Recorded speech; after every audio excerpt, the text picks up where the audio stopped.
Son votos que en teoría, yo de punto decía, bueno, por tanto son votos legales. Cuando además hay que pensar ahí, cuando estuvimos allí, hay una elección de abogados, hay una elección de abogados incluso de la OEA, que están monitoreando este proceso de ahora.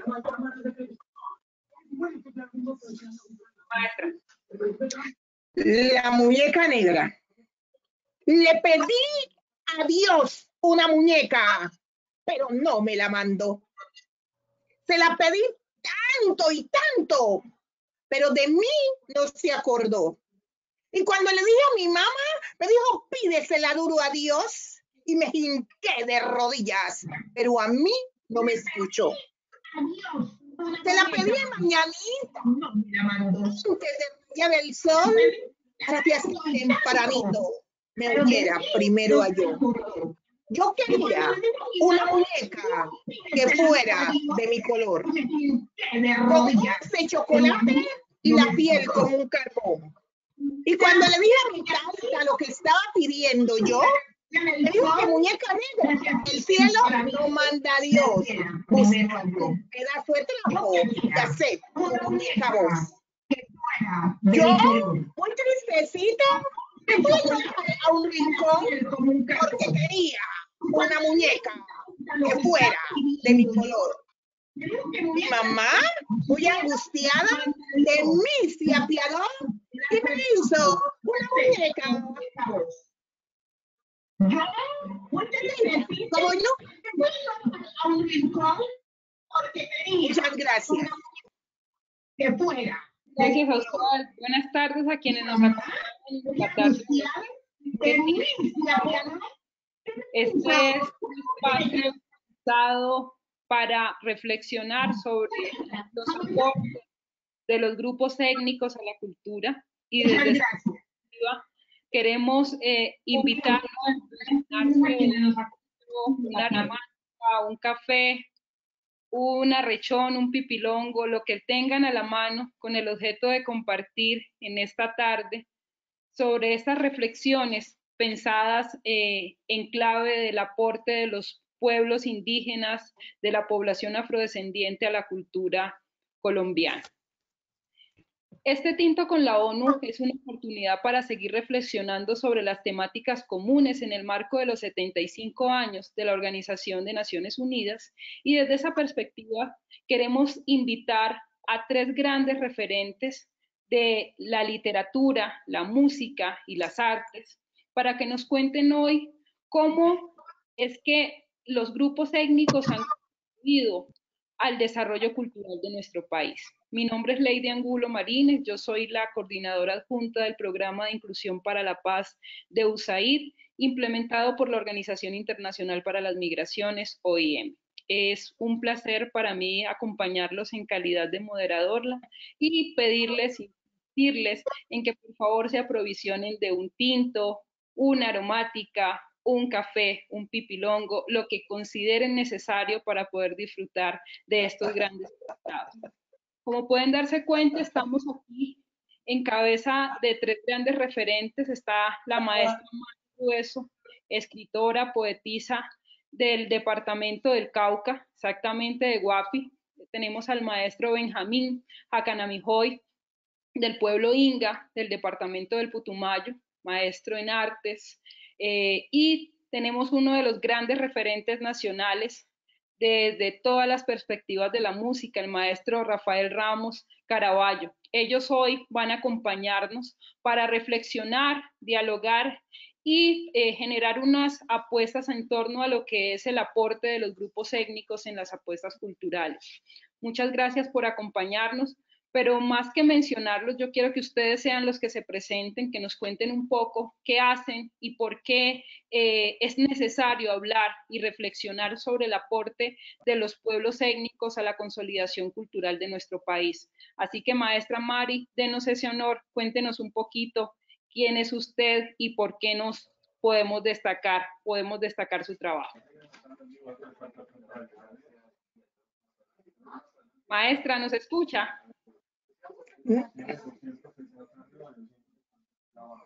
Se oye así. Se escucha entrecortado. Bueno, mientras mejoramos la conexión Maestro Benjamín, buenas tardes, ¿cómo está? Cuéntenos un poquito sobre su rol desde las artes, por favor. No sé, ¿Me escucha? ¿Me escuchan? ¿Me escuchan? Bien, sí, señor. Sí, señor. Bueno, buenas tardes, les agradezco por esta invitación. Y bueno, mi nombre es Benjamín Jacanamijoy Tichoy. Soy de un lugar llamado Manoy, Santiago, en el Valle de Sibundoy, en el departamento del Putumayo. Valle de Sibundoy, también Valle del Sol, o también el Valle del Colibrí. Y bueno, yo llevo parte de una comunidad que se ubica en Santiago. Originalmente era denominado Manoy y posteriormente a la llegada de la colonización en el siglo pasado le cambiaron el nombre a Santiago, de Santiago, en honor al apóstol Santiago, a español. ahora sí lo estoy escuchando, pero antes la pregunta sí ya no la escuché. Y bueno, que entonces ha habido una cierta discusión sobre qué nombres que debe llevar ese pueblo. Entonces, en esa discusión siempre yo, digamos, en ese proceso de lo que yo denomino recuperación de la propia historia, entonces empecé a colocar Manoy Santiago, Manoy Raya Santiago, como para no pelear, y pues así ha ido quedando. Bueno, mi rol respecto pues, de mi comunidad, yo estoy dedicado a las artes visuales, así lo denomino yo. Yo vine, pues fui en 1987 a estudiar diseño gráfico en la Universidad Nacional de Colombia, en la sede de Bogotá, y pues terminé en 1992 y mi trabajo de grado, en esa época se hacían trabajos de grado, entonces fue relacionado a un objeto que puede considerarse que es un elemento, además de cumplir la función de prenda de vestir de las mujeres, o sea, una faja que protege el vientre de la mujer o el lugar donde se inicia la vida y que es denominado chumbe. Entonces, en esa época realicé un libro, le voy a mostrar, mire, este fue mi trabajo y bueno, he continuado con eso, con esa idea de la propia historia, pues considero que es bien importante que empecemos como a recuperar la propia historia. Cuando digo propia historia, siempre me corrigen, me dicen historia propia. Yo digo, no, primero lo propio, luego la historia, porque la historia pues se supone que hay que escribirla, ¿no? Y en el caso de los indígenas, pues siempre han escrito nuestra historia gente diferente a nosotros, entonces, y pues se continúa en ese proceso, además de pintar, además digamos, de investigar lo que yo denomino la propia historia, porque también pinto, entonces, y en esa idea de continuar, entonces, hice una segunda versión, que es esta, que es... salió en 2017, que es una versión como más, digamos, ampliada de lo que es el chumbe. Y pues bueno, descubrí que el chumbe es un elemento, digamos, que no solamente es como lo que denominan en este momento, que le dicen que es una artesanía. Para nosotros el chumbe, que es una faja, que es alrededor de 4 metros, es considerado un documento escrito. Entonces, bueno, eso les cuento. Muchas gracias, maestro. Tiene toda la razón. Lo propio y luego la cultura, sin duda alguna. Maestro Rafael Ramos, cuéntenos un poquito sobre su línea, su historia. ¿Quién es Rafael Ramos? Bueno, yo creo que yo no puedo hablar sin esto, sin el tambor. Esto es parte de mi identidad, de mi esencia. Rafael Ramos Nació en la ciudad de Cartagena, de Indias, en el Caribe colombiano, una familia en donde las prácticas culturales de esta región se han mantenido vivas, criado por una abuelita que tenía el saber de los cantos tradicionales, de los cantos fúnebres. Mi papá, Marcial Ramos, que tocaba el acordeón y la guitarra, crecí ahí, en esta familia, y eso marcaría lo que soy hoy en día, un músico de formación. A pesar de haberse formado en la academia con las músicas clásicas, retornó a las músicas del origen. Toda la vida me he dedicado a hacer música tradicional y desde muy pequeño empecé a tocar en varios grupos de música tradicional, pero luego opté por regresar a mi territorio, por regresar al Caribe, instalarme en Cartagena y trabajar con estas comunidades étnicas, tanto afro como indígenas, a partir de la música. La música ha sido el elemento con el cual yo me he comunicado con los territorios y especialmente con el tambor, porque así como Benjamín lo mencionaba, hay muchos elementos, prácticas culturales nuestras que quedan como encasillados de una manera que no es la manera realmente que tiene el significado en nuestra diversidad cultural como es. El tambor es un elemento ritual, social. Nosotros crecimos como escuchando el tambor de la parranda, de la fiesta. Yo he tratado de resignificar este instrumento como un instrumento transformador con su poder de comunicación. Entonces, a partir del tambor, he creado un proyecto que es la Escuela de Saberes y Derechos Culturales. Trabajo implementándolo en varias comunidades campesinas, afrocampesinas e indígenas. Y luego, precisamente por este tema tan interesante que nos ponen hoy, Lady, gracias por esta oportunidad, y a la OIM y a la ONU de esta conversación, porque precisamente esas comunidades étnicas con las que yo trabajo han estado, digamos, bastante aisladas, excluidas de esas oportunidades de circulación, de promoción y de, ¿por qué no?, de esa economía que genera la cultura para otros, pero no para el propio pueblo. Entonces me dediqué para responder a mejorar esa situación de vida de los artistas, de los sabedores y sabedoras de los pueblos étnicos, un proyecto que se llama Mercado Cultural del Caribe, que consiste en hacer un encuentro de oportunidades para que esos sabedores, sabedoras que tienen como activo cultural la cultura, encontraran una oportunidad para mejorar sus condiciones de vida, una oportunidad de empleo, una oportunidad de ingresos, ¿no? Y sobre todo la oportunidad de visibilizar su cultura con el significado que es y no con el significado que le puede dar un mercado que solamente lo ve como un objeto o algo simplemente que se puede comercializar.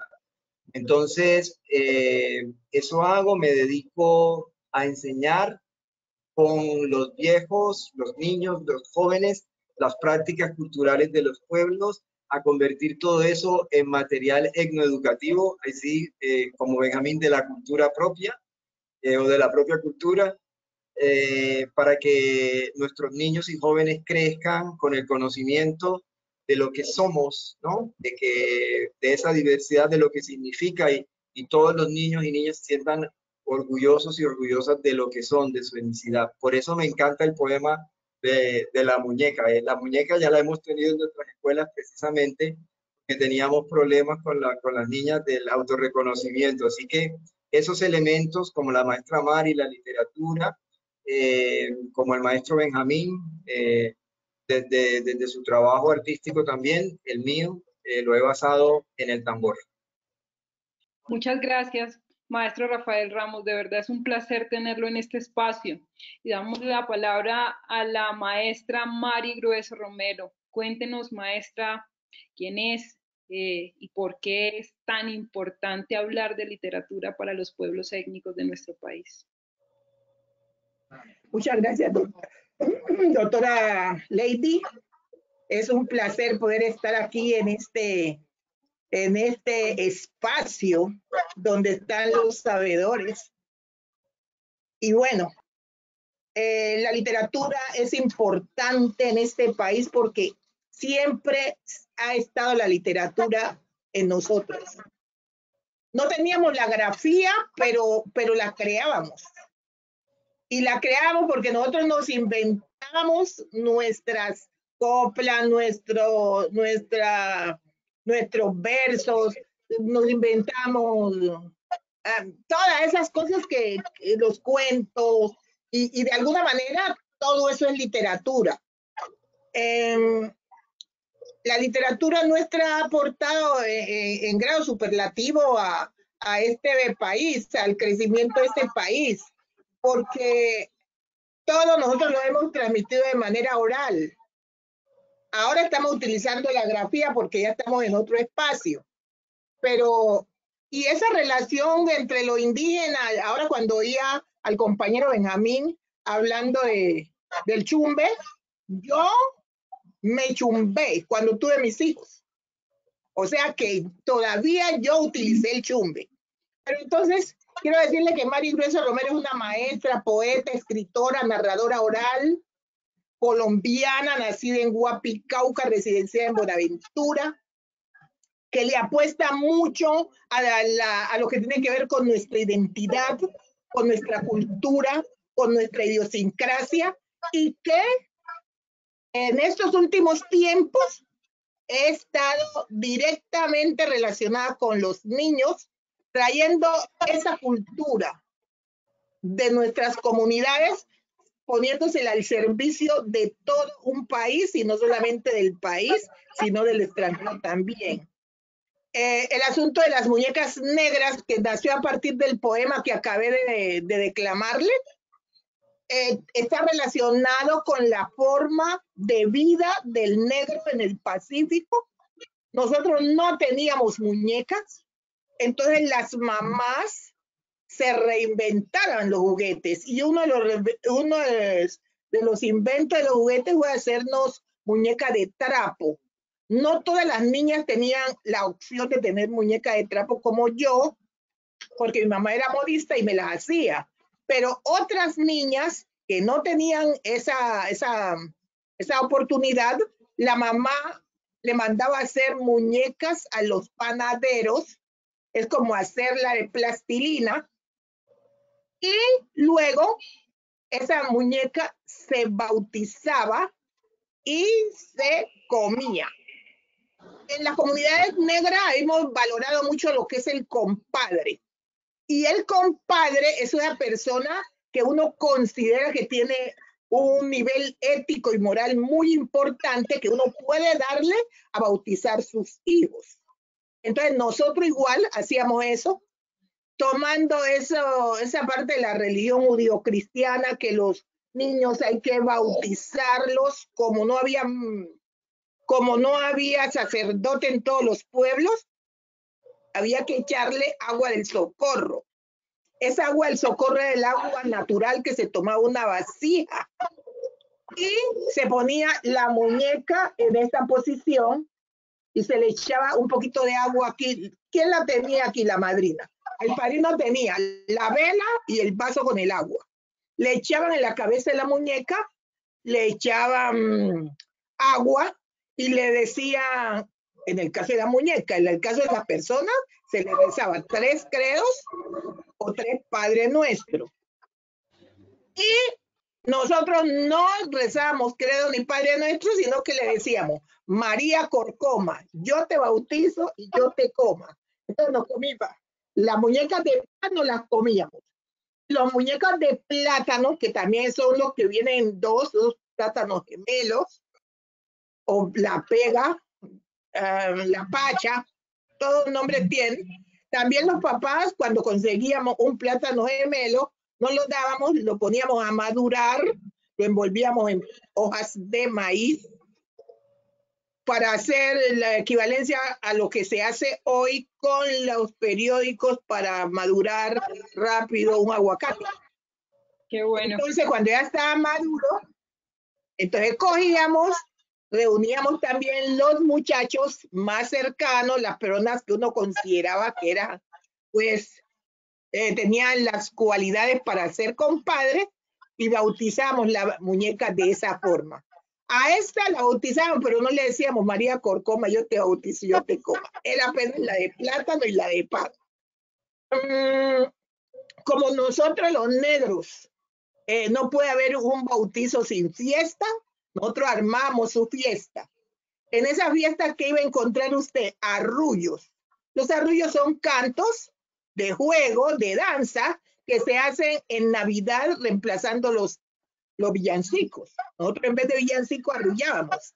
Y también se utiliza cuando se muere un niño menor de 7 años, entonces uno lo arrulla.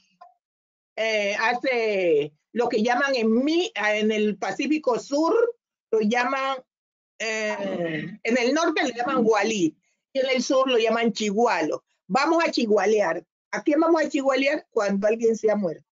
Entonces, para Navidad, y para los chigualos, y para los bautizos, utilizábamos los arrullos.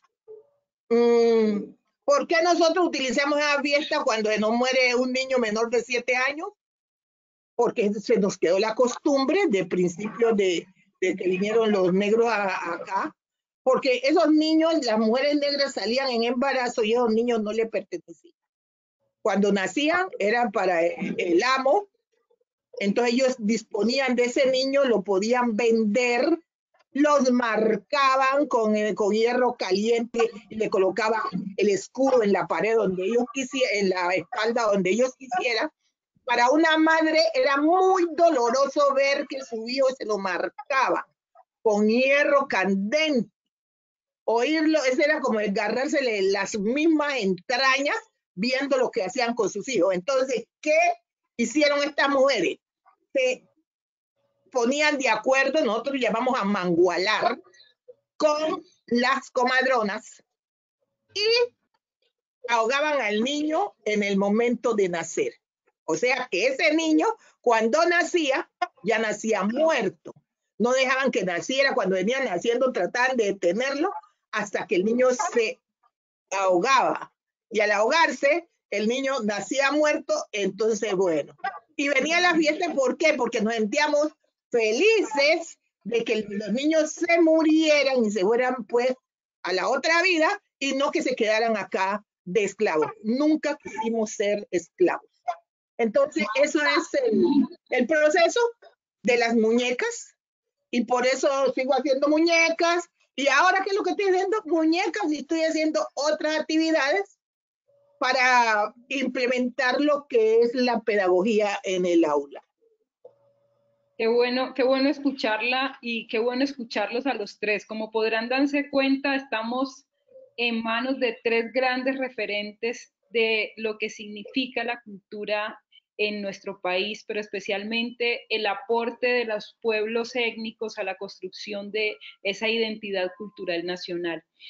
Yo creo que este tiempo no nos va a alcanzar, pero voy a tratar de ser la moderadora más querida del mundo con estos grandes referentes. Hay muchos elementos que podríamos tener en cuenta en este diálogo para poder revisar cuáles son esos aportes o cómo entender esas aportaciones. Sin embargo, yo quiero remitirme a unos datos muy puntuales que hablan sobre el estado y las condiciones en las que se encuentran los grupos étnicos en nuestro país y de forma particular la necesidad de entender que el aporte de los pueblos étnicos no se queda solamente en el tema cultural. Hay diversos elementos, diversas situaciones que nos ayudarían a entender cómo el desarrollo político, económico, social y lógicamente cultural de nuestro país ha estado liderado por grandes referentes que hoy queremos ejemplificar en el caso de la cultura a partir de estos tres grandes personajes que hemos invitado en este espacio. Este tinto con la ONU en el marco de la conversación de los 75 años intenta generar unas reflexiones a partir de la diversidad, pero también entender cuáles son esas apuestas y esas necesidades. Maestro Benjamín Hakanami-Hoy, artista inga del pueblo del Valle del Sibundoy, del departamento del Putumayo, como usted muy bien nos lo mencionaba, hay una clara muestra de la importancia de los diversos escenarios que nos permiten entender el aporte del pueblo inga y especialmente las apuestas desde el arte, esa apuesta del chumbe, como usted muy bien lo relata en sus libros, nos ayuda a entender ese diálogo intergeneracional, pero también ese diálogo que hay entre los pueblos étnicos de nuestro país. ¿Por qué es el arte para usted ese elemento esencial para la construcción de identidad? ¿Por qué lo considera como un elemento fundamental para la construcción de la identidad nacional o de nuestra identidad? Bueno, ¿sí me escuchan? Sí. Sí, señor. Me gustaría empezar con una historia que es sobre el origen de los ingas. Entonces, más o menos dice que en el principio del universo, cuando todo estaba oscuro, los hombres andaban en búsqueda de alimentos, se tropezaron con el bejuco y yagé, y luego lo compartieron con las mujeres y ellas tuvieron la menstruación. Y luego el pedazo que sobró empezó a subir hacia el cielo y ya en el firmamento se unió con una flor del borrachero. Le dicen borrachero anda aquí. Y de esa unión entre el bejuco de yagé y la flor de andaquí borrachero surgió el sol. Y a partir de allí bajaron los hijos del sol y se posaron en los diferentes elementos que habían aquí, montañas, árboles, animales, bueno, todo. Y entonces así el mundo se iluminó y así surgió el pensamiento y el lenguaje. Eso es lo que se dice entre los ingas. Entonces, es una historia que recoge digamos, como esa forma de pensar de los ingas. Los ingas, por eso se dice que somos del aliento de corazón, del aliento de vida de yagé. Somos de la cultura de yagé. Entonces, algunos dicen que es el ayahuasca, ¿no? Y digamos que a partir de esa historia, en el caso de por qué es importante a veces recuperar este tipo de historias, es porque a mí, digamos, ya de forma pues personal, me ha servido, es que a través de esta pequeña, esta bien puede considerarse pequeña, pero es una gran historia que recoge de una manera resumida lo que pensamos políticamente, culturalmente, socialmente, los ingas. Entonces de ahí viene el pensar bonito. El pensar bonito es que todo se puede solucionar desde el pensar bonito y desde el aliento de corazón, pero con el apoyo de las plantas, los animales, los minerales. Por eso siempre se considera que el otro es considerado como poseedor de fuerza y vida. Por eso, en ese sentido, los lugares tienen dueños, los ríos tienen dueños. Entonces, y las dantas, que son animales que representan el pensamiento de nuestros ancestros, la danta, el colibrí, el papagayo, bueno, un sinnúmero de animales que consideramos que ellos tienen su poder y fuerza. Entonces, siempre se puede decir que entre los ingas siempre es el respeto al territorio, pero también a los seres que hay en ese territorio. Pues se debe respetar todo para que haya una convivencia pacífica. Entonces, por eso considero que es importante que el arte, entonces, el arte allá se considera el arte de contar la propia historia, el arte de sanar también. Los taitas, los yajeceros, ellos son considerados los que sanan las enfermedades del cuerpo y el espíritu a través de soplar.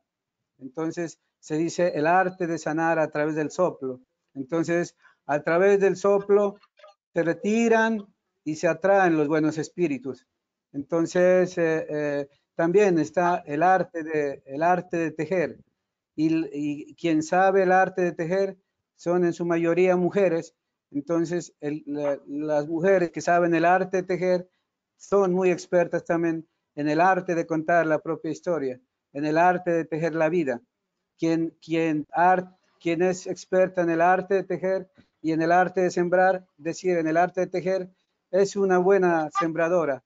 Entonces, las abuelas, las mayoras ingas, son quienes se encargan de las chagras o las huertas.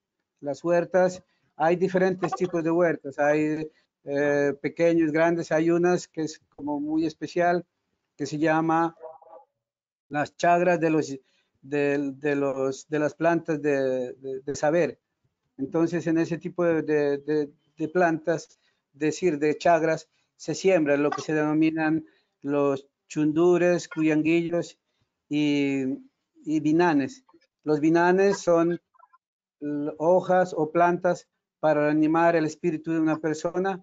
Los chundures son las raíces del conocimiento y el cuyanguillo quiere decir las hojas o flores del pensar bonito o del querer bonito. Entonces ellas son las expertas en ese tipo de chakras. Entonces no está separado el arte de lo que es el conocimiento del territorio. Entonces lo que yo he tomado del chumbe es ese lenguaje, se puede decir que pues metafórico, poético, por ejemplo, decir mujer embarazada, es decir, en chumbe se diría, así como decía Mari, desde el lenguaje del chumbe, del chumbear, o sea, del abrazar con el corazón, se diría flor de vientre.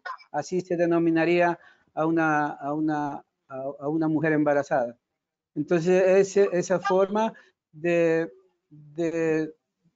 digamos, de concebir el mundo que hacen las mujeres a través de los chumbes, me ha interesado, pues, así como decía Mari, me tocó vivir por diferentes circunstancias, me tocó vivir en mi niñez, desde los 7 como hasta los 11 años, con mis abuelos maternos. Entonces descubrí que ellos eran expertos tejedores, pero también eran expertos sembradores. Entonces, cuando fui a la universidad, pues imagínense, yo llegué a la universidad como en 1987 y en el 87 recién, creo que no se estaba hablando de la Constitución del 91. Entonces, todo lo que era considerado étnico, pues no era bien recibido. Y sin embargo, pues yo decía, si en las comunidades existen mayores que lo escuchan a uno y le enseñan a uno, pues en las ciudades o en las universidades o lo que nosotros denominamos lugares de conocimiento, debe haber personas también mayores que conocen sobre lo que es, ¿no? las ciudades. Entonces, pues le pregunté a los profesores más mayores, me hice amigo de ellos y entonces, por eso yo decía que los indígenas de alguna manera eran científicos. Yo le decía a mi padre que era chamán, sanador de enfermedades, no senador, sino sanador. De enfermedades sí, porque a veces cuando digo sanador piensan que estábamos hablando de senadores, no, era un médico tradicional. De acuerdo. Gracias, gracias Benjamín. Y en realidad a veces vemos el arte como un elemento tan abstracto, tan difícil de articular, y creo que su reflexión nos permite entender no solamente la majestuosidad que rodea la puesta del arte en su conjunto, sino la necesidad de aterrizarlo a nuestros escenarios, a esos escenarios étnicos y a las apuestas que tenemos en cada uno de los territorios habitados mayoritariamente por pueblos indígenas y por población afrocolombiana.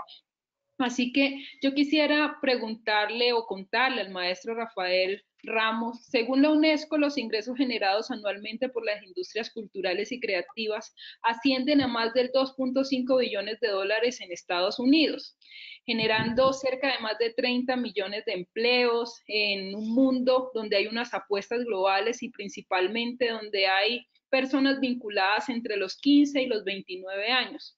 En nuestro contexto nacional, las circunstancias no son tan óptimas, pero sin duda alguna vemos que hay muchos referentes como usted que han visto en el desarrollo de la industria cultural o en las industrias culturales una gran oportunidad para mejorar la circulación, para garantizar el acceso a información, pero también para generar una apuesta de mejoramiento a la calidad de vida de los grupos étnicos.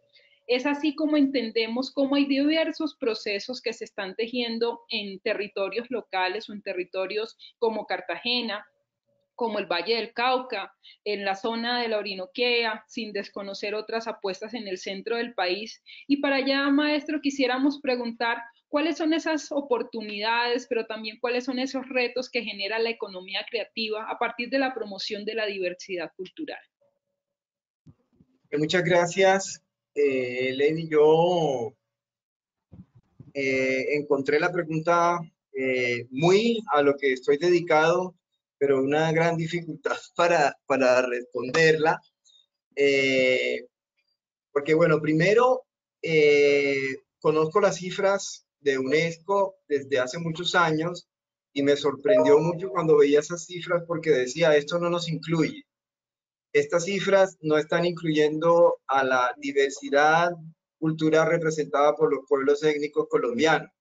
Esas cifras obedecen a una medición del mainstream, de la televisión, del cine, de, digamos, dinámicas de economías, macroeconomías que no están pensando o cuantificando el trabajo de las tejedoras guayú, de los luthier, de las personas que en el Pacífico fabrican sus bebidas ancestrales, ese collar hermoso que tú tienes.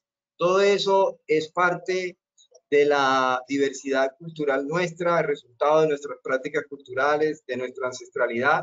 Y esa economía, que es una economía propia, que es un derecho que tenemos como pueblos étnicos, muchas veces no está, no tiene esa oportunidad de ser representada en esas cifras. Entonces yo creo que el primer reto es el de la inclusión, el de considerar esas economías propias, esas economías creativas de los pueblos étnicos como parte de esa economía creativa, porque también estas dinámicas de promoción de la economía creativa tiene como unos montos, tiene como unos estándares de que eres considerado economía creativa si produces no sé cuántos millones al año y si tienes un nivel competitivo que te lo permite. Entonces parece que estuviéramos excluidos los pueblos étnicos de hacer parte de esa economía. Yo creo que el primer reto que tiene este tema de la economía creativa es la inclusión, valoración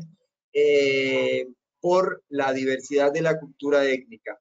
Y eso entonces sería una oportunidad. Qué pena responder la pregunta así, o sea, nos tienes en cuenta, entonces tendremos oportunidad. Por eso yo llamo la atención con la pregunta.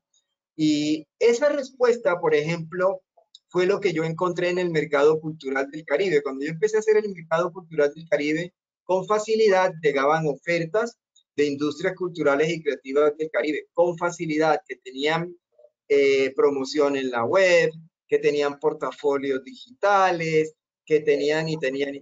Pero ese mercado carecía de la diversidad cultural de los pueblos étnicos del Caribe, por ejemplo. Yo dije, pero a ver, ¿dónde está representado en el mercado cultural del Caribe la diversidad cultural de los pueblos étnicos? No estaba. ¿Por qué no estaba? Porque los pueblos étnicos no tenían internet para enterarse que había un mercado, no tenían la posibilidad de producir un EPK, un portafolio, las condiciones de competitividad. Entonces yo creo, y por eso abrimos en nuestro mercado un encuentro de saberes y un espacio para que los pueblos étnicos igual y a la par que los otros tuvieran un espacio para mostrar su diversidad cultural.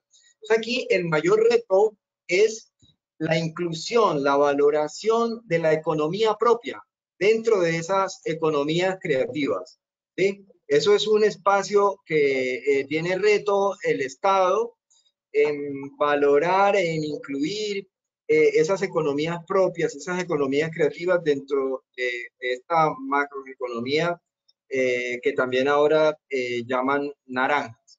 Entonces, y las oportunidades, sí, si somos incluidos tendremos oportunidades y las oportunidades ojalá se den para fortalecer competitivamente a los pueblos étnicos a que hagan parte también de esa industria cultural y de esa economía creativa. Que tengan oportunidades las artesanas, los músicos, los sabedores y sabedoras, los artistas étnicos, de también exponer su cultura propia, su economía propia dentro de estos espacios de la economía creativa. Qué bueno escuchar, Rafael, su reflexión y también la necesidad de aterrizar a nuestros contextos o contextualizar las apuestas de la economía y de la industria cultural y lo que nosotros conocemos como esa economía creativa. Yo creo que uno de los elementos que quisiéramos destacar desde el programa de Inclusión para la Paz es que se debe entender la cultura como un vehículo de comunicación y de resistencia. Y al entender eso como una apuesta de comunicación y resistencia, se deben generar unas sinergias lo suficientemente fuertes que le ayuden a la población étnica, pero también a la población no étnica a entender esas aportaciones y la necesidad de valorar los mercados locales, como usted muy bien lo menciona. Así que muchas gracias por su reflexión y por ayudarnos a entender esta pregunta que sin duda alguna no solo es un reto, es una gran oportunidad de entender la economía creativa de nuestro país y de las regiones étnicas.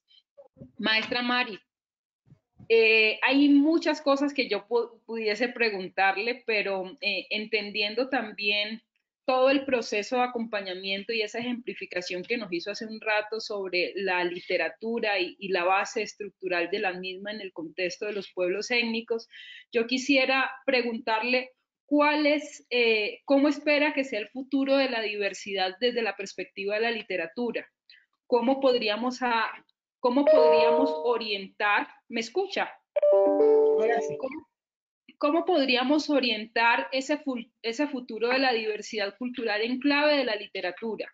¿Cómo nosotros, los que leemos, los que tratamos de escribir, pero también esa población que quizás no lee ni escribe, pero que está atenta a entender que los grupos étnicos han venido aportando desde la perspectiva de la literatura, pueden llegar a entender el futuro de esa diversidad cultural? Muy bien.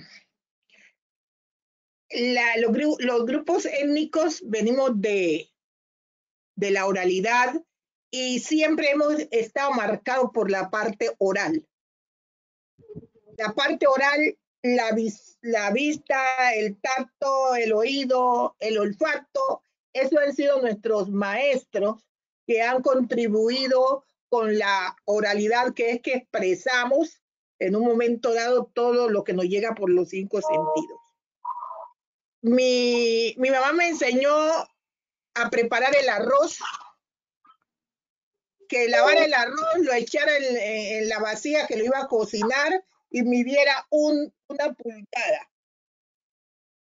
Si lo quería que quedara perfecto, 1 pulgada, y si quería que fuera un poquito flojo el arroz, lo subiera un poquito de agua a 1,5 pulgadas, y si lo quería un poco volado, pues medio duro, que bajara de la pulgada. Eso no encontraba en ningún libro. Pero nosotros hemos habíamos aprendido a través de lo oral. Entonces, ahora estamos haciendo el paso de la oralidad a la escritura, pero llevando nuestra oralidad a la escritura, como en el caso del chumbe, para que los demás lo conozcan. Pues si quieren lo usan, o si no, no lo usan, pero ya saben cómo es. Y es una manera de perpetuar en el tiempo nuestra cultura. Yo me voy a permitir hablar del Alto Comisionado para las Naciones Unidas de Pareja. En el 2011 yo tuve la oportunidad de conocerlo, y entonces, después de esa conocencia y de haberle yo dicho el poema La Muñeca Negra, el señor mandó a hacer 4,000 libros de La Muñeca Negra, y habló con el embajador de Canadá, y el embajador de Canadá mandó a hacer 3,000 libros, o sea que fueron 7,000 libros para repartirlo en todo el país. Yo no tenía ni idea que esas cosas esas entidades podían ayudarlo a uno o podían darle, pues, hacer visible el trabajo que estaba haciendo. Allí me vine a dar cuenta que habían otros medios de que lo pudieran visualizar a uno, que ellos se encargaban, que ellos colaboraban, ellos extendían la...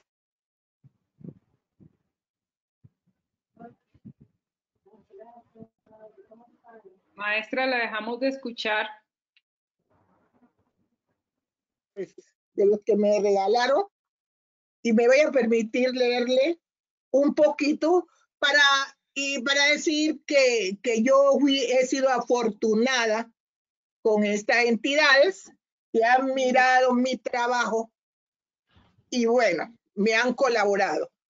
Dice el Señor, a través de la cultura y del arte, en muchas ocasiones es más fácil comprender el sentido de los derechos humanos y difundirlos. La oficina en Colombia del Alto Comisionado de las Naciones Unidas para los Derechos Humanos conoció el cuento de la muñeca negra en el 2011 en la conmemoración del Año Internacional de los Afrodescendientes. En ese mismo año conoció a su autora, Mari Grueso, una mujer y es escritora afro dedicada a promover su cultura y su trabajo en contra de la discriminación racial. La oficina decidió realizar una impresión especial de 4,000 ejemplares de este cuento en el 2012 con el fin de distribuirlo entre niños y jóvenes en escuelas y colegios del país.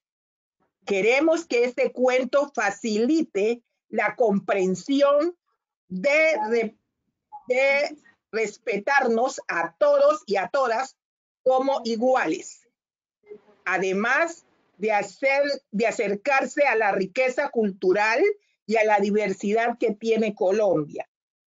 Mari Grueso, mujer afrocolombiana y autora de este cuento, fue conocida en el país gracias al encuentro de poetas colombianos celebrado en Roldanillo, Valle del Cauca. Mari vive en Buenaventura y escribe poemas y cuentos en los cuales enseña su cultura y la de las personas afrocolombianas. En este cuento nos lleva al mundo de una niña que desea una muñeca negra. Le agradecemos a Mari su generosidad al compartir este trabajo y su deseo para que muchísimos niños y niñas jóvenes lean, escriban y conozcan la riqueza interior que cada uno y cada una lleva dentro. La lectura de este cuento es una puerta hacia el respeto de los derechos humanos en la escuela. Te invitamos a leerla. Bueno, yo como no sé leer inglés, yo no soy representante en Colombia de la Oficina del Alto Comisionado de las Naciones Unidas para los Derechos Humanos. Gracias, maestra. Entonces, leo ese texto y no tenemos tiempo. Usted es muy tacaño con el tiempo. 1 hora no alcanza uno a decir todo lo que tiene que decir. Pero lo leo para significar que hay entidades que ven el trabajo que uno está haciendo, lo valoran y le colaboran. Porque yo no tenía ni idea que me podían colaborar y lo hicieron. Una manera de difundir el trabajo y que los demás conozcan lo que estamos haciendo. ¿Qué es lo que estoy haciendo ahora? Sigo con la difusión de la cultura afrocolombiana, pero desde el aula. Ahora hemos creado con mis hijos una maleta pedagógica donde incluimos maleta pedagógica, porque sigo sosteniendo que para nosotros además del oral, que ya casi los muchachos no están escuchando uno con la tecnología, difícilmente uno alcanza a llegar a ellos como se llegaba antes. Entonces, buscando otros mecanismos para poder hacer que no se pierda la cultura, que ellos sigan interesados en ese proceso cultural que nosotros estamos llevando y que es un regalo que nos han dejado nuestros antepasados. Tratando de, a medida que va evolucionando la cosa, también nosotros tratando de hacerlo, pero sin perder las bases. Entonces, tenemos muñecas de todos los tonos, ¿eh? No solamente negra. Claro. Para todos los gustos y para todas las culturas. Entonces tenemos los libros, porque desde la escuela es que yo quiero que la discriminación racial empiece a abrirse espacio, a cerrar ese espacio que se ha abierto por tanto tiempo, a tratar de cerrar brechas. Si los niños desde la primera infancia nos leen, nos ven reflejados en los textos escolares, se va a ir cerrando la brecha, porque es que antes no estamos en ninguna parte. El Ministerio de Educación no nos tenía en cuenta, no valoraban el trabajo que hacíamos nosotros, los negros y los indígenas en este país. Entonces hemos tenido que tratar de mostrar, pero mostrar en forma para que nos miren, que nos lean y vean que lo que nosotros hacemos es importante. Y en un país pluricultural y pluriétnico no puede haber una sola cultura que valga la pena. Todos tenemos que aportar. Y nosotros estamos aportando desde lo que somos y desde lo que hacemos al crecimiento de este país.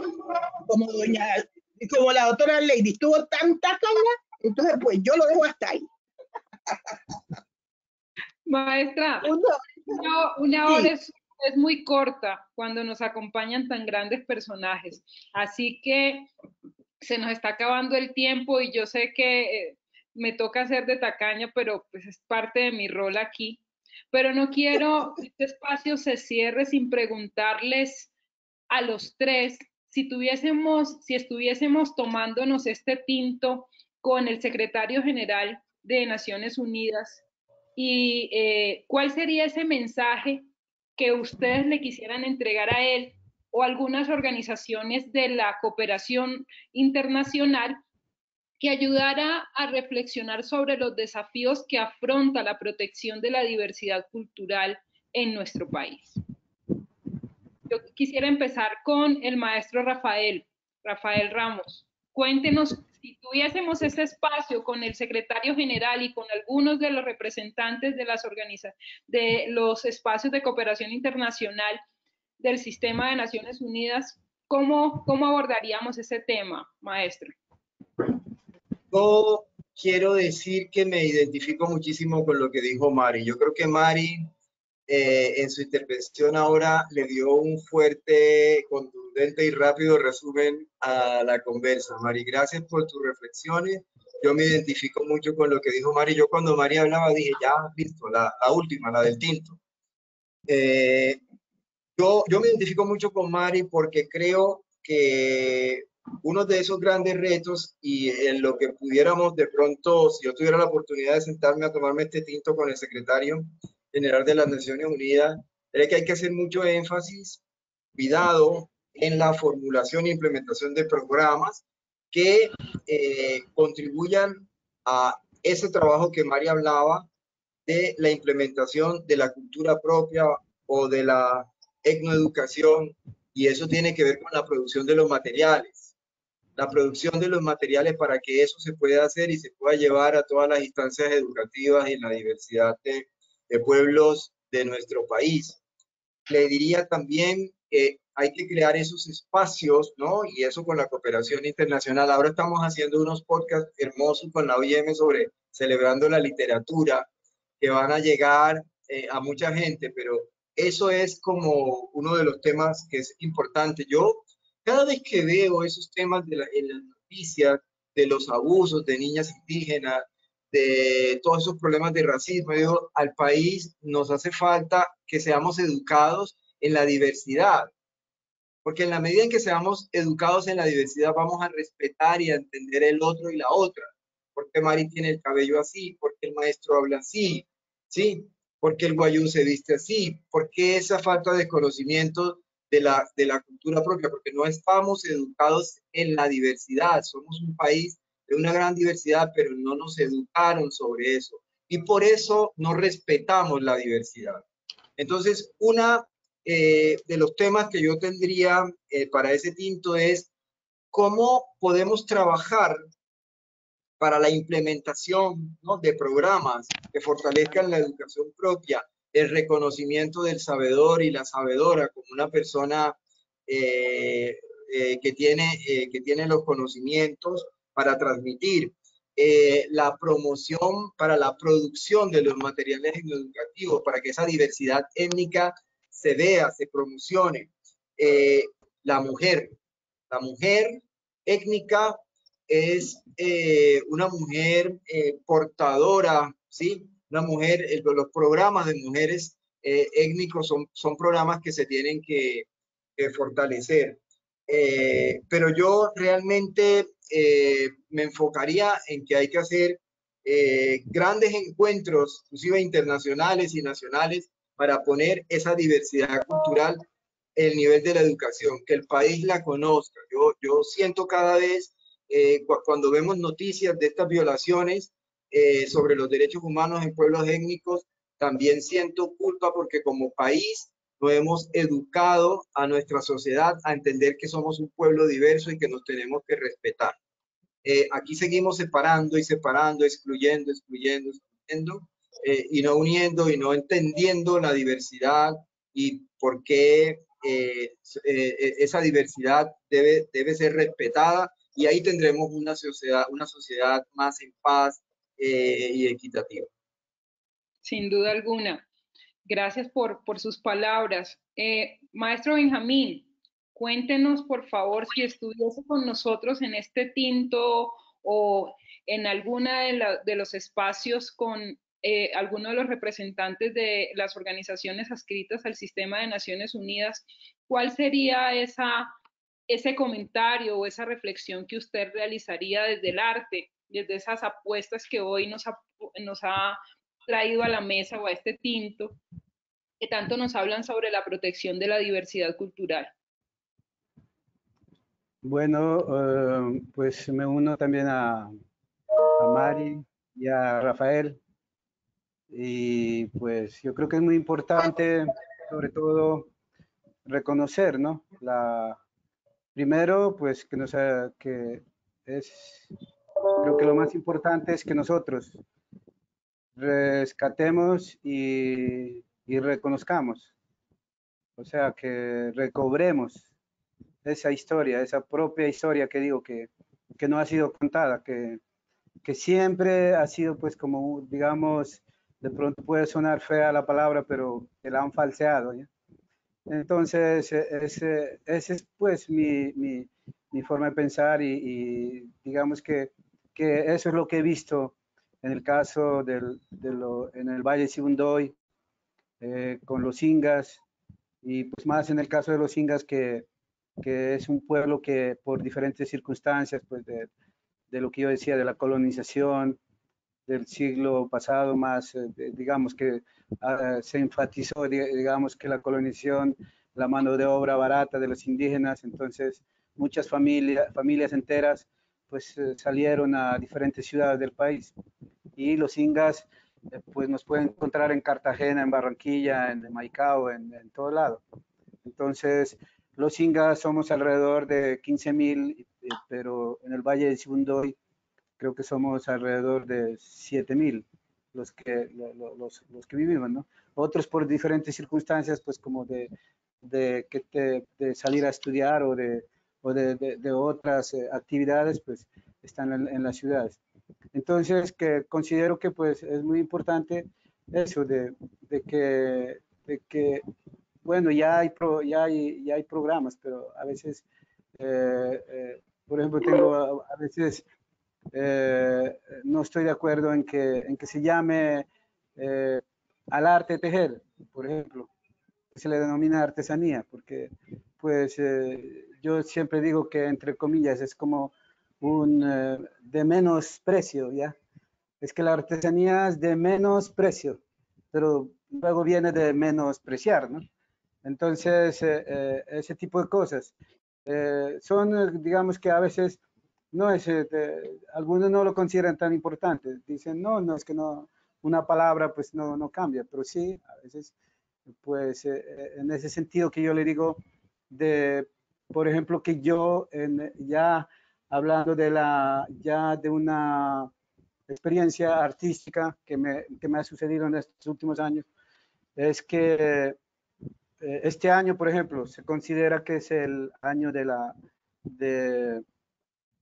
de la exposición botánica, ¿no? Creo que así fue considerado. Incluso hay un salón nacional que era el 45 Salón Nacional de Artistas, pues y era Mutis 2020. Entonces había una convocatoria y yo me presenté a esa convocatoria precisamente como pues, se puede decir, ¿no? Como un poco irónico, pues el título. Entonces le coloqué, le dije que mi título del proyecto era En búsqueda de la flor de vientre. Pues así como los grandes científicos le colocaban digamos, a sus investigaciones nombres, ¿por qué nosotros también no podemos hacer nuestras propias, digamos, investigaciones, nuestras propias soluciones a lo que, digamos, a lo que en nuestro propio pueblo? Entonces, eso siempre me ha interesado y pues de eso ha surgido que yo pensaba que, por ejemplo, lo que yo denominé la hoja de Andaqui Borrachero, pensaba que no existía. O sea, yo en mi pensamiento, pues digamos que pues tampoco es que sea tan joven, pero pues yo consideraba que esa hoja no existía porque se decía que era como lo que dicen acá, en algo que se llama leyendas, ¿no? O mitos. No, pero fui a la chagra de mi mamá y descubrí que esa planta en realidad existe. Entonces se me ocurrió que hacer a través de las hojas, de eso, hice la estructura de la flor de vientre, que son como dos triángulos dos triángulos que simbolizan la unión, ¿no? Del hombre y de la mujer y más unas flores. Y entonces desde ahí empecé, digamos, recuperé como toda esa idea de lo que es las plantas, la relación de los ingas que tenemos con las plantas. Entonces, pues yo lo que enfatizaría es, después de explicarle como todo este cuento, decirle a quienes pueden decidir, digamos, o pueden, como dice Mari, que no sabía que hay apoyos, pues que enfatizaran, en eso estoy de acuerdo también con Rafael, en que se promuevan sobre todo publicaciones. En el caso mío, por ejemplo, del libro, el que salió en 2017, pues el primero salió en el 93.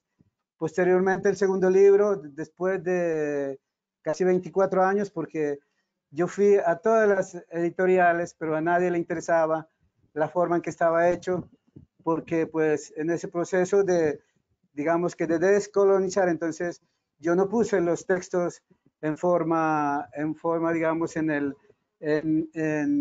las cajas tipográficas normales, ¿no? Entonces, yo las puse en una caja tipográfica como así mire, no sé si se puede ver ahí, que son en formas más triangulares. Entonces, pues, cuando yo iba y hablaba con los editores, entonces me decían, no, es que si quiere que le publiquemos, usted, mejor dicho, me decía que tocaba cambiar todo, que eso no era así, que a ellos no les interesaba por ejemplo, la primera parte que habla más de los ingas, de lo que somos nosotros, y que les interesaba más como pues lo que se puede decir en ese menosprecio, que es como lo que es considerado acá la artesanía, que son como las simbologías, que eso podría interesar. Entonces, pues estoy de acuerdo con Mari y con Rafael sería muy interesante que, pues, que esa idea de ver en los niños es muy, muy importante. No, pues sí, sí ha habido, pero pues bueno, yo no sé cómo estará ahora la nueva educación, pero yo tengo una historia como de por allá, de 1998 creo, o antes, que encontré entre los arhuacos unas fotocopias, bueno, de alguien que quiso hacer una cartilla y ahí aparecían, decía elefante, elefante, estaba dibujando un elefante. ¿Cómo se dice en arhuaco? Elefantu. ¿Cómo se dice tigre? Entonces decía tigre, no sé qué, bueno. ¿Cómo se dice? Bueno, diferentes animales, pero imagínense, que cómo se dice hamburguesa. Entonces hamburguisu. Entonces luego yo molestaba con eso y decía, pero pues lo que pasa es que están preguntando unas cosas que jamás se han visto en nuestros pueblos. Entonces esa idea como tan, digamos, tan bonita de que sí se puede hacer la educación, pero lo están haciendo digamos, desde la forma de pensar de otros mundos, digamos. No estoy diciendo que sea malo, ¿sí? Porque hasta la hamburguesa es hasta deliciosa, ¿sí o no? Así es, Benjamín. Que me perdonen los vegetarianos y los veganos, pero pues las hamburguesas de carne son deliciosas. Maestra Mari, ¿qué haría usted, aparte de esa publicación, y usted, bueno, ya ha tenido la posibilidad de acompañarnos en varios espacios, ¿qué mensaje le entregaría usted al secretario general de Naciones Unidas y a los representantes de las organizaciones del sistema de Naciones Unidas? Bueno, yo como he sido de buena con ellos, he tenido mucha suerte, demasiada suerte. ¿Qué le falta? Con la suerte no hay quien pueda, señores. Me han publicado, me han colaborado, me han mandado a dictar talleres. Bueno, he estado de cuenta de ellos y yo se lo agradezco. Pero necesitamos que hagan más presencia en las comunidades. Es que hay un poco de plata que nosotros no sabemos cómo la vamos a sacar y la estamos necesitando. Entonces, ese es el problema, que nos colaboren a ver cómo esos recursos que ustedes tienen para que uno pueda crecer en conocimiento o difundir su conocimiento, porque no es que estén acabando los conocimientos. Lo que pasa es que uno no tiene cómo, porque hay que meter la mano al bolsillo para poder pagarse la edición del texto. Los textos de los negros y de los indígenas no son bien recibidos en las editoriales, no tienen importancia, no valoran el trabajo nuestro porque creen que no van a tener salida. Ellos no confían, no tienen fe. Entonces, si nosotros necesitamos difundir algún texto, tenemos que meternos en problemas económicos con los bancos para poder publicar. Y en serio, porque es que me ha tocado. Entonces, estas cosas sería muy bueno para nosotros que entidad yo decirle al señor, vea, necesitamos que nos ayuden a las comunidades negras e indígenas, porque nosotros somos diferentes y no nos pueden meter en el mismo campo que a los otros. Mire en el mismo léxico, cómo cambia de una etnia a otra. Entonces no se puede medir con la misma tabla. Así es que nos colaboren a los indígenas, a los negros. Ahora nosotros tenemos un grave problema, un problema social muy tremendo en las comunidades. No tenemos fuentes de trabajo, no tenemos, los ingresos son muy precarios. Los niños terminan, los estudiantes terminan, llegan a 11 y bueno, después, ¿qué sigue?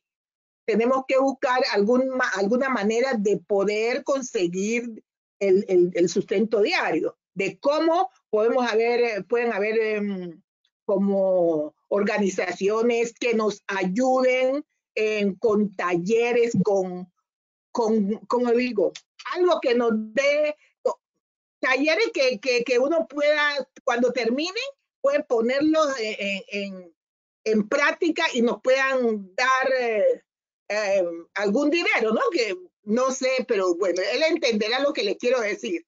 Que simplemente no es para recoger, aprender, sino para que nos den, luego de haber aprendido, las herramientas para poder uno subsistir con lo que estamos aprendiendo. Porque nos toca, con estos problemas que hay en los territorios, le toca a uno salir de malas maneras de los territorios.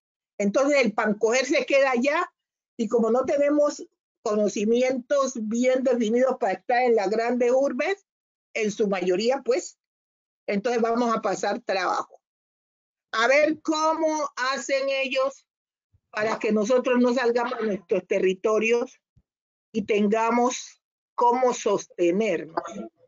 Es como la más sostenibilidad en lo que necesitamos aprender, porque la cuestión aquí es de aprender. Necesitamos educarnos y podemos educarnos con nuestra misma cultura. Muchas gracias, maestra, por sus palabras. En el marco de estos 75 años de la Organización de Naciones Unidas, hemos querido ejemplificar con estos tres representantes y referentes del arte, la literatura y la música, el aporte de los pueblos indígenas y afrocolombianos a la construcción de nuestro país. Desde el Programa de Inclusión para la Paz de USAID, implementado por la Organización Internacional para las Migraciones, OIM, nos complace poder ayudar a visibilizar el trabajo que día a día y de forma silenciosa ustedes vienen realizando en favor de la cultura, en favor de la formación y la valoración que las comunidades étnicas tienen que hacer para ganarse día a día un espacio. Sabemos que no es fácil, sabemos que han tenido que hacer esfuerzos inmejorables, incontables por generar condiciones para seguir trabajando en favor de la cultura, y la invitación a las personas que nos acompañan en este espacio es a que se sumen a los esfuerzos por indagar, por conocer, por valorar y entender los aportes que desde los grupos étnicos hemos hecho. Yo voy a darle un momentico la palabra a Rafael, que me está levantando la mano, pero para cerrar este proceso. No encuentro la manito en la plataforma. Rafa, Lady, yo voy a asumir que tengo un pitch, como en una rueda de negocio, y que tengo un café para presentar cuál es, digamos, mi oferta y mi necesidad.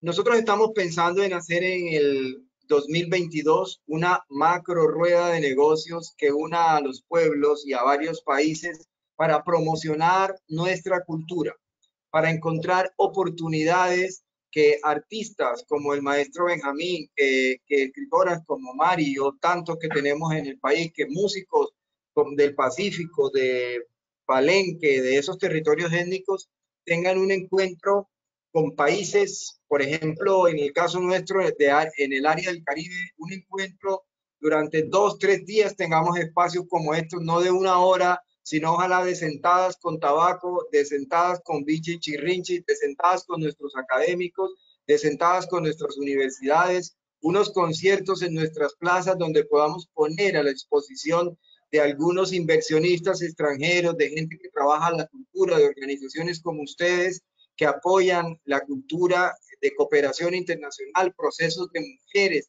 que trabajan, de campesinos, de nuestros artistas jóvenes, mayores. Hacer un encuentro que se genere una macro rueda de oportunidades en el 2022. Ya tenemos la casa que es Cartagena, ya estamos preparándonos en los territorios para ese evento. Eso sería un espacio en donde se unen las naciones para aportar a la diversidad cultural de nuestros pueblos. Eso sería lo que yo le diría a los secretarios y a las organizaciones de cooperación internacional.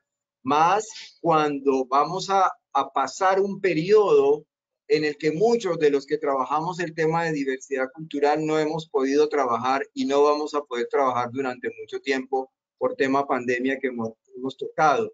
No se van a poder hacer giras, no se van a poder hacer encuentros, no se van a poder hacer conciertos, no vamos a poder hacer nuestra actividad económica, porque la actividad económica normalmente de la diversidad cultural implica que nos unamos, que nos sentemos, que nos reunamos, y eso no se va a poder hacer. Eso es apoyar el encuentro de los pueblos, de las naciones en torno a sus culturas, y Colombia y Cartagena, hablo desde el Caribe, nosotros tenemos este mercado que está soñando, y tú creo que utilizaste la palabra sueño en alguno de los documentos que mandamos. Yo soy del ciclo soñar, planear, ejecutar y celebrar, ¿no? Entonces, el sueño es tener este encuentro posible en donde el maestro pueda exponer sus cuadros, en donde tengamos galerías de varios países del mundo que conozcan la obra del maestro. Esas oportunidades son las que necesita la diversidad cultural de los pueblos étnicos de nuestro país. Eso es cierto, Rafael, y aunque no lo mencionamos en este espacio, sin duda alguna, las consecuencias de esta pandemia han visibilizado la complejidad en la que se encuentran las manifestaciones culturales y los referentes culturales, como usted lo plantea. Y creo que algo que tenemos que poner sobre la mesa es la necesidad de revisar esas apuestas de reactivación económica para los procesos culturales en nuestro país y en todo el mundo, pero de forma particular los procesos de reactivación que convoquen las iniciativas lideradas por la población afrocolombiana e indígena en todo nuestro país. Yo no me quiero ir de este espacio sin agradecer a todas las personas que se han conectado a través de las diferentes plataformas del Sistema de Naciones Unidas, de las personas que se conectan a través de los espacios de la Organización Internacional para las Migraciones y USAID, y quiero hacer referencia a un mensaje muy hermoso que nos envían dentro de tantos. La Fundación Mahatma Gandhi dice: soñamos que las expresiones culturales sean escuchadas, que dejen de ser invisibilizadas, que sean reconocidas las matronas, nuestras mujeres empoderadas, lideresas, responsables de la generación que están dejando todo por mejorar la responsabilidad familiar, social, política, económica y comunitaria en defensa de sus propios derechos. Yo creo que ustedes nos han mostrado con ejemplos muy concretos y muy prácticos, no solamente las aportaciones, sino también esas necesidades de valorar lo propio. Del diálogo de saberes, Rafael lo manifestaba, la maestra Mari, el maestro Benjamín, y es: necesitamos que los académicos y los sabedores se sigan encontrando, necesitamos que la institucionalidad y la cooperación sigan trabajando de la mano, que tejamos en el sentir, en el pensar y en el hacer, y sobre todo que entendamos que el valor de lo diverso es lo que nos hace hoy un país capaz de asumir los retos de la modernidad a partir de las posibilidades del presente y del futuro. Muchas gracias a ustedes por permitirnos compartir este tinto. Gracias a todas las personas que se conectaron a través de las plataformas, y esperamos volvernos a encontrar en un espacio quizás más largo, maestra Mari, donde podamos seguir contando y seguirnos encontrando. Ojalá los efectos de esta pandemia se puedan superar en unos meses y volvamos a abrazarnos físicamente, porque creo que eso también es fundamental para que los escenarios de identidad y de cultura sigan siendo los ideales de acuerdo a los imaginarios que tenemos todos. Muchas gracias a ustedes por el espacio, gracias a la gente que se conecta, y esperamos encontrarnos en otra oportunidad.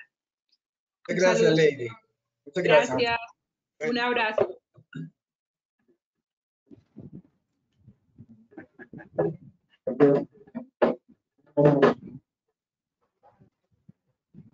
Gracias.